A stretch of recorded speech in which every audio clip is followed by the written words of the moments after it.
Mi nombre es Felipe Solá, nací un 23 de julio de 1950, me recibí de ingeniero agrónomo, fui gobernador de la provincia de Buenos Aires entre el año 2002 y el año 2007. Como gobernador hice un buen trabajo.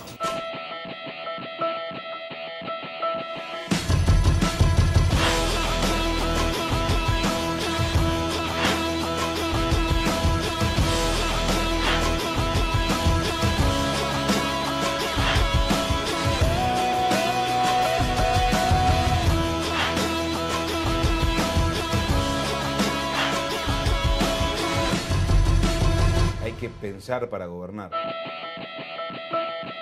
Bienvenidos, soy Lito Cruz y esto es Escuela de Gobierno. 13 entrevistas en las que se vuelcan las experiencias de Estado más importantes de nuestro país en los últimos años. Expresidentes, gobernadores y encumbrados ministros revelan cómo es el arte de gobernar más allá del día a día. Hoy en este seminario audiovisual que invita a pensar para gobernar, Felipe Solá.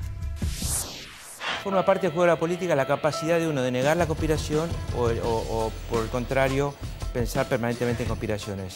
No fui bueno ni capaz para tener los titulares que me parecía que me decían algunas cosas. Fue una conspiración manejada de afuera, con alguna gente de dentro de la policía y le diría que yo aprendí con el dolor, aprendí con el porrazo. Comenzó a militar en el peronismo durante su adolescencia. En 1987 accedió a su primer cargo, secretario de Agricultura de la provincia de Buenos Aires. A lo largo de su vida se dedicó a la docencia, la investigación y el asesoramiento privado en materia de ingeniería agrónoma. En 1997, como secretario de Agricultura y Pesca de la Nación, logró que se vuelva a exportar carne fresca luego de varias décadas. ¿Cómo se incorporó a la vida política en general y al peronismo en particular? Yo iba a un colegio secundario muy politizado, que era el Nacional de Buenos Aires, y allí había mucha izquierda, estaba la Federación Juvenil Comunista, yo empecé en el 63, el secundario, y golpearon dos hechos muy importantes. La primera, el golpe de Estado del 66, que avanzó sobre la universidad con violencia, y pretendiendo llevar una universidad progresista y laica a una universidad medieval casi. Bueno, ahí empezó, más allá de que yo venía de una familia política donde se discutía mucho política, empezó una cierta militancia. Al año siguiente la muerte de Che Guevara, en el 67. Y en el año 68 la aparición del peronismo juvenil, que en mi último año en el colegio, y ahí me uno a algunos peronistas del colegio y me di cuenta que me dio la sensación de que si mientras fuera de la Federación Juvenil Comunista, que yo no era, pero lo miraba, no iba a molestar a nadie. En cambio, que si era peronista iba a molestar mucho. ¿Cómo se conjuga entonces esta profesión como ingeniero agrónomo y la vocación en este marco militante, ¿no? Me influyó algo mi abuelo, que era médico, pero era botánico también. Y sentí un cierto mandato, pero era hijo y sobrino de juristas o abogados. Bueno, no estoy nada arrepentido, estoy muy orgulloso de ser ingeniero agrónomo. Durante el tiempo, mientras yo estudiaba, eso sí, hacía cosas que no tenían nada que ver con la agronomía durante un tiempo. ¿Por ejemplo? Y por ejemplo fui periodista o ayudante de periodista o junior, o digamos muy junior, pero estuve en revistas como Primera Plana, estuve de redactor del noticiero de Canal 7, o sea, en la época de Gené. ¿Tenía una inclinación así con la literatura, con la sociología? Podía escribir y me trataba que me pagaran por escribir. Y después trabajé en empleado de comercio, cuando se fue Cámpora y vino Lastiri, me quedé sin laburo, entonces entré en empleado de comercio en una oficina donde se gestaba toda la política del sindicato, era muy interesante, y donde trabajando pocas horas podía ganar mejor que en otros lugares. Ahora, usted estuvo en el gobierno del doctor Cafiero. Sí. Como ministro. Lo acompañé a Cafiero antes, desde el 85, final del 85 en adelante, y pues, trabajé mucho ahí por el tema agropecuario, y después fui ministro. Cosa que no esperaba, pero fui ministro, esperaba ser menos. Y bueno, y lo hice con unas ganas enormes, un entusiasmo Y cuando llegó Menem pidió que Frigeri, que era secretario de Hacienda, era ministro de Economía de la provincia, fuera el secretario de Hacienda de la Nación. Y pidió también que yo fuera el secretario de Agricultura. Y allí fui.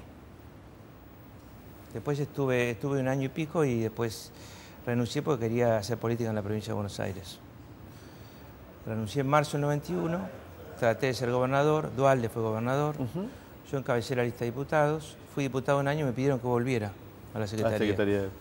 No sé si porque había sido buen secretario o porque era mal diputado, pero me pidieron que volviera. ¿Y a usted, en función de los dos poderes, del Ejecutivo y del Legislativo, en dónde se sentía mucho más cómodo? No, en el Ejecutivo.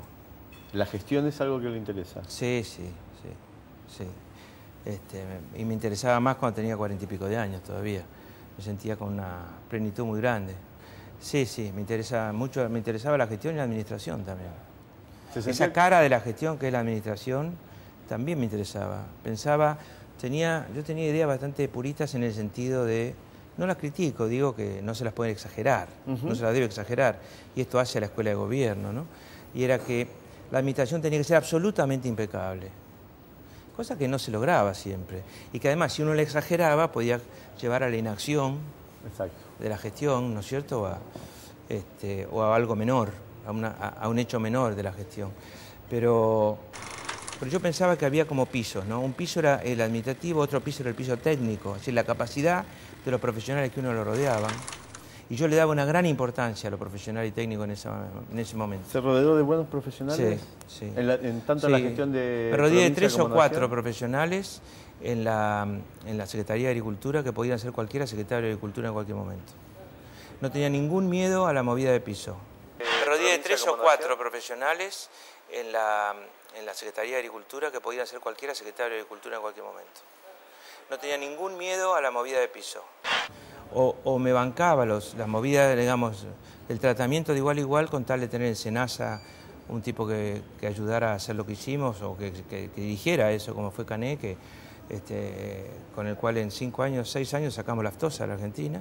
¿Eso fue una huella para usted dentro de su gestión? Absolutamente. Si había algo difícil en Argentina era hacerlo y nosotros innovamos y empezamos a innovar al final del gobierno de Cafiero en la provincia, innovamos en la nación, innovamos y tuvimos una constancia enorme en la innovación y le atribuyo a él buena parte del éxito y a mí en respaldarlo y entender el proyecto. ¿Hacía cuánto que no se podía generar una exportación? La aftosa tenía 100 años en Argentina más o menos y teníamos vedada una cantidad de mercados. Eso fue la provincia en julio del 97. al mundo, En julio del ¿no? 97 nos dijeron, bueno, Argentina es libre de aftosa con vacunación. Es un momento dramático, ¿no?, de la Argentina, ¿no? 1999, 2000... Era un momento difícil. Lo que fue dramático fue el 2000 y el 2001 y el 2002. Pero el 2000 y el 2001 fue una caída, una decadencia ininterrumpida de todo punto de vista, ¿no? El 2000 y el 2001 fue una caída, una decadencia ininterrumpida de todo punto de vista, ¿no? Económico, político, en cuanto a la autoridad presidencial, la flojera, por decir de alguna manera, del gobierno en general, la falta de consistencia y solidez de la propuesta radical y sobre todo de las relaciones entre ellos. El pésimo cálculo de Cavallo cuando viene por segunda vez al gobierno y cree que puede hacer una política productiva y se da cuenta que está absolutamente imposibilitado con el 1 a 1 y no se anima a salir del 1 a 1. ¿Cómo recuerda la provincia en ese momento? La provincia de Buenos Aires. Mal. La gestión de esa provincia de Buenos Aires, tan grande. La gestión de Rucao fue un hombre muy inteligente, muy vivo, muy rápido, pero pretendía gobernar solamente con publicidad, sí, con publicidad de sí mismo. Y consiguió un altísimo estándar de apoyo y de buena imagen en la gente, pero que subió tan rápido como bajó después. Hay muchos políticos que les gusta más el titular rápidamente que asumir esa gestión. ¿Sería algo parecido a eso? Le voy a decir la verdad, con toda honestidad. A mí me gusta mucho la gestión y hacerlo, por encima de todo. Si después me preguntan el titular, le digo el titular también me gusta. Ahora, no fui bueno ni capaz para tener los titulares que me parecía que me decían algunas cosas. En otras palabras, no fui bueno ni capaz para tener los titulares que me parecía que me decían algunas cosas. ¿Cómo recuerda la masacre y los hechos de junio del 2002 en Avellaneda con el tema de Costecchi y Santillán? ¿Un estado de movilización? Mire, lo recuerdo de esta manera. Fue como yo no era un novato, yo tenía 51 años, pero era un novato en cuanto al tratamiento de la policía.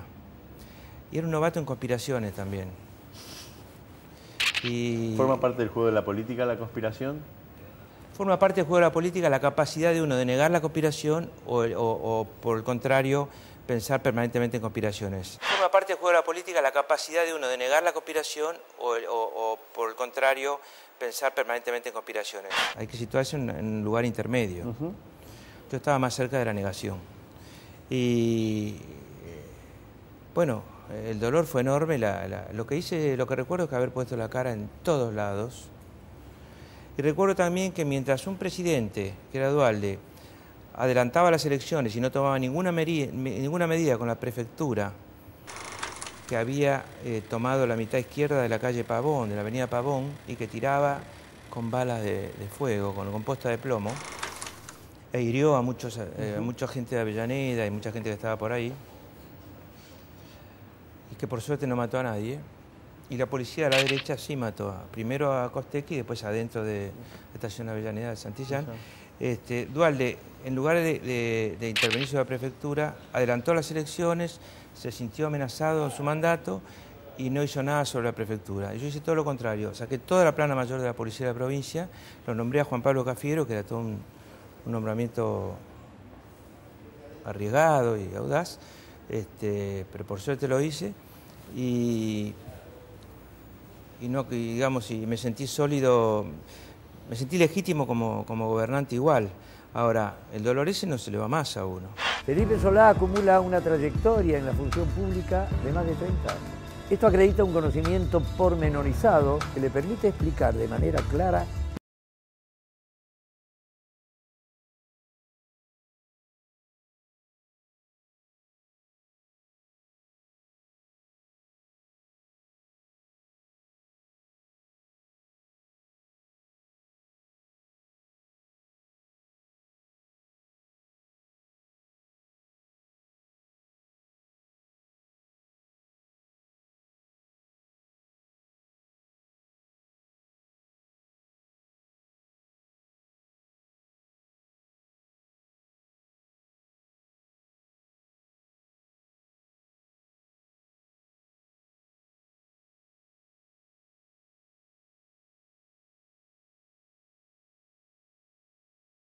que Lo conmueve. Claro, lo llevo adentro. Imposible anticipar el hecho, para mí. Fue una conspiración manejada de afuera, con alguna gente de adentro de la policía, y le diría que yo aprendí con el dolor, aprendí con el porrazo. Fue una conspiración manejada de afuera, con alguna gente de adentro de la policía, y le diría que yo aprendí con el dolor, aprendí con el porrazo. No voy a entrar en detalle porque ya he entrado muchas veces en detalle en televisión, pero de ahí saqué conclusiones muy importantes sobre la decisión. La decisión tiene que ser previa siempre. El Estado tiene que llegar antes.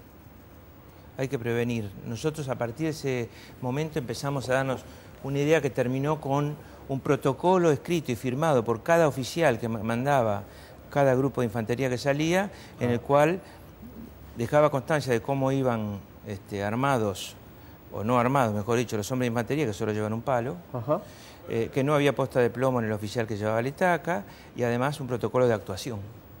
En este caso usted tuvo que decidir a posteriori. ¿Esa decisión qué tenía que contemplar? ¿La gobernabilidad de ese momento también? No, la autoridad. No. Cuando se trata de la policía es autoridad. Si usted quiere gobernar manejando la policía para sacar el partido, como diría un referí que no cobra penales pero tampoco hay lío en las tribunas, la policía le gana la batalla. le ganó la batalla de antemano. Con la policía no hay que tener nunca miedo. La clave del manejo de la seguridad, una de las claves, no basta con... Si no, sería un audaz que a lo mejor no brinda seguridad.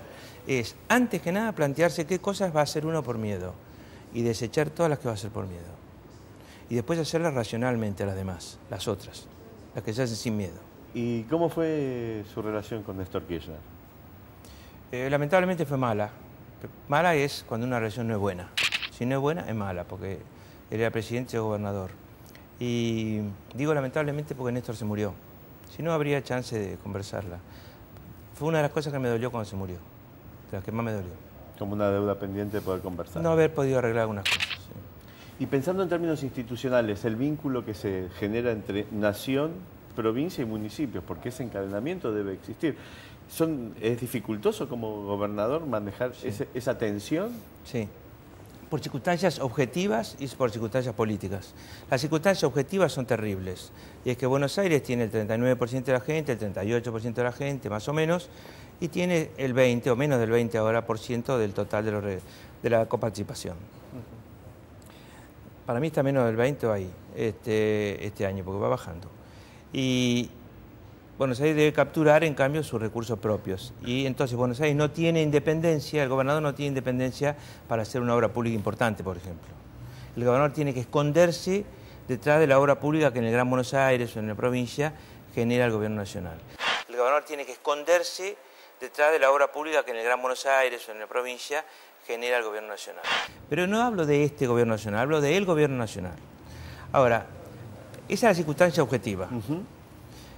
Que era muchísimo más grave en el 2002, cuando yo heredé la provincia de Rucauf, era muchísimo más grave respecto a la nación que lo que puede ser ahora.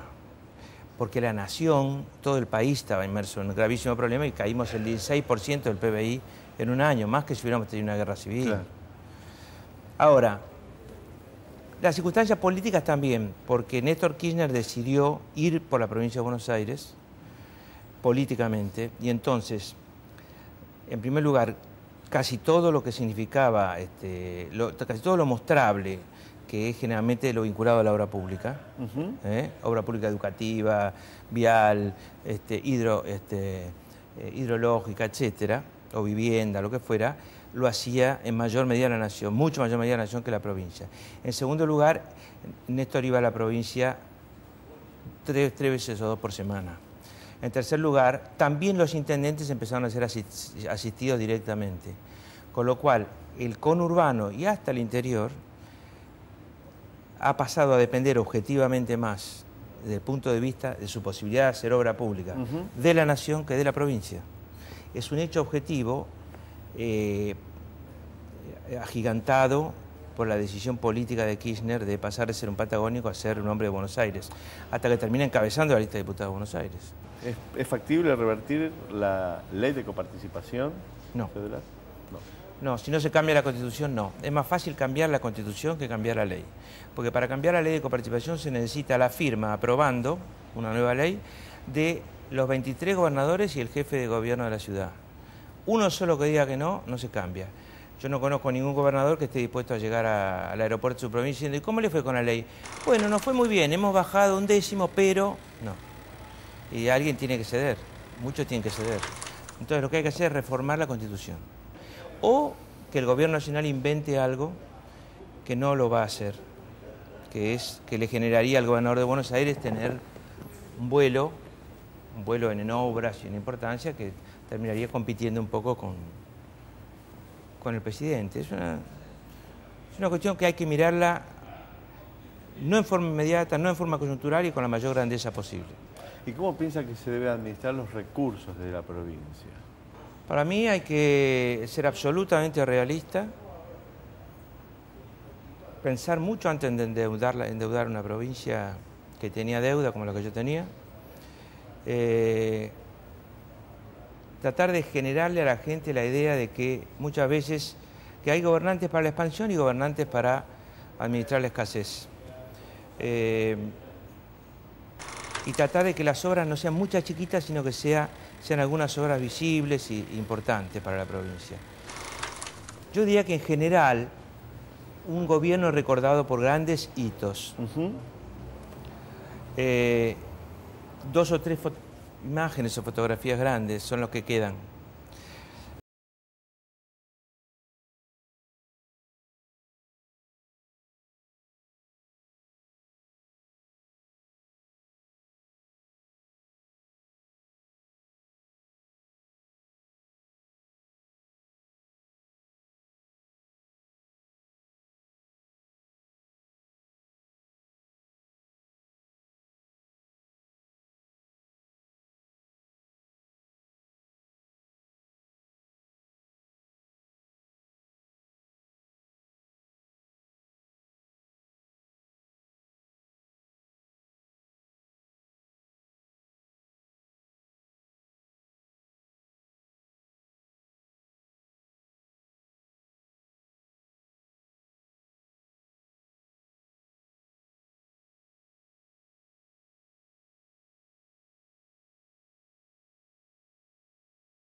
Elegido. Y la redacción del artículo en cuestión de la Constitución Provincial es suficientemente confusa como para que las dos condiciones que tenía que tener alguien para no poder ser reelegido eran dos condiciones que yo no tenía. Decía, no puede haber sido sucedido por su vicegobernador, yo no había sido sucedido por nadie. Y decía, no puede ser reelegido. Y esa era la pregunta, ¿yo había sido elegido o reelegido? Había sido elegido una sola vez. Una vez como vice, otra como... Bueno, ya pasó. Ya pasó. Ya pasó. No andó. Y entonces se tomó una figura de la capital, que era Scioli, que era muy popular. ¿Cómo fue su relación con, a posteriori, después de estar como gobernador en la provincia de Buenos Aires, con Cristina Fernández de Kirchner y demás? No tuve. ¿No tuvo? No, porque yo salí en 2007 de la provincia de Buenos Aires, salí un poco como castigado y el 14 de marzo empieza la guerra gaucha, la crisis con el sector agropecuario, y hasta ese momento lo vi una sola vez a Kirchner, lo vi una sola vez a Cristina en un acto cuando se creó la Agencia de Seguridad Vial en la Casa de Gobierno, y después vino una polarización enorme. A partir de ahí yo pensé que por ahí me iba a llamar para tratar de que mediara, pero no había ninguna intención de que se mediara en ese momento. Yo creo que fue un gran error el conflicto con el campo. Después se puede atar eso con otras cuestiones que a su vez den resultados positivos, ¿no es cierto? Porque la historia no es una sucesión de buenos hechos. La historia es el encadenamiento entre los malos y los buenos para dar saldos. Ahora, a partir de ahí yo tomé un camino diferente, ¿no? La polarización me dejaba a mí afuera. ¿Y se fue, de hecho? Sí, después de votar en contra, rompí el bloque. No me querían echar, pero no me tenían ninguna confianza. Yo pedí estar en la Comisión de Agricultura como un miembro más, sobre 15 miembros oficialistas. Y no me admitieron a mí con la experiencia que tenía en mi carrera. ¿Considera que sería necesario, importante o significativo tener una escuela de gobierno de manera institucional? Mire, la escuela de gobierno lo primero que tiene que enseñarle a alguien que quiere estar en la escuela de gobierno es que se lo está preparando para ser funcionario y hombre de servicio público, al servicio de la gente, del público. No es una escuela política, es una escuela de la que puede surgir algún político. Lo malo sería pensar que me anoto en esa escuela porque quiero ser político. Si se quiere ser político hay que ir a la calle. Y de la calle a las universidades, a las bibliotecas, a los meetings, a donde fuera. Pero que no se piense que hay una carrera política que se estudie en la universidad, porque eso es mentira. En 140 caracteres, sería, digamos, ¿qué opinión le merece? Yo le digo, por ejemplo, Estado. El Estado es fundamental para empoderar al pueblo, ¿no? Federalismo. Palabra de doble juego, pero yo diría que, digamos, cuando estemos más crecidos nos vamos a dar cuenta que una república federal es mucho más fuerte que una república unitaria. Poder. Es pasajero, hay que saber hacerlo, hay que saber retenerlo y hay que saber despedirse de él. Pueblo. Lo mejor que tenemos. Democracia. Tolerancia. Con el ingeniero Felipe Solá, muchas gracias por haber participado de este ciclo. Muchas de la gracias a Escuela de ustedes. Vida. Durante 30 minutos, Felipe Solá explicó de manera clara y concisa los principales lineamientos que todo político debe tener a la hora de ejercer una responsabilidad de Estado y cómo se ejerce el poder real. Ser ministro de Relaciones Exteriores es defender el interés nacional. Se trata de construir más poder y más autonomía de decisión para nuestra sociedad. Si no te gusta la sociedad en que vivís, participa y cambiala. Punto.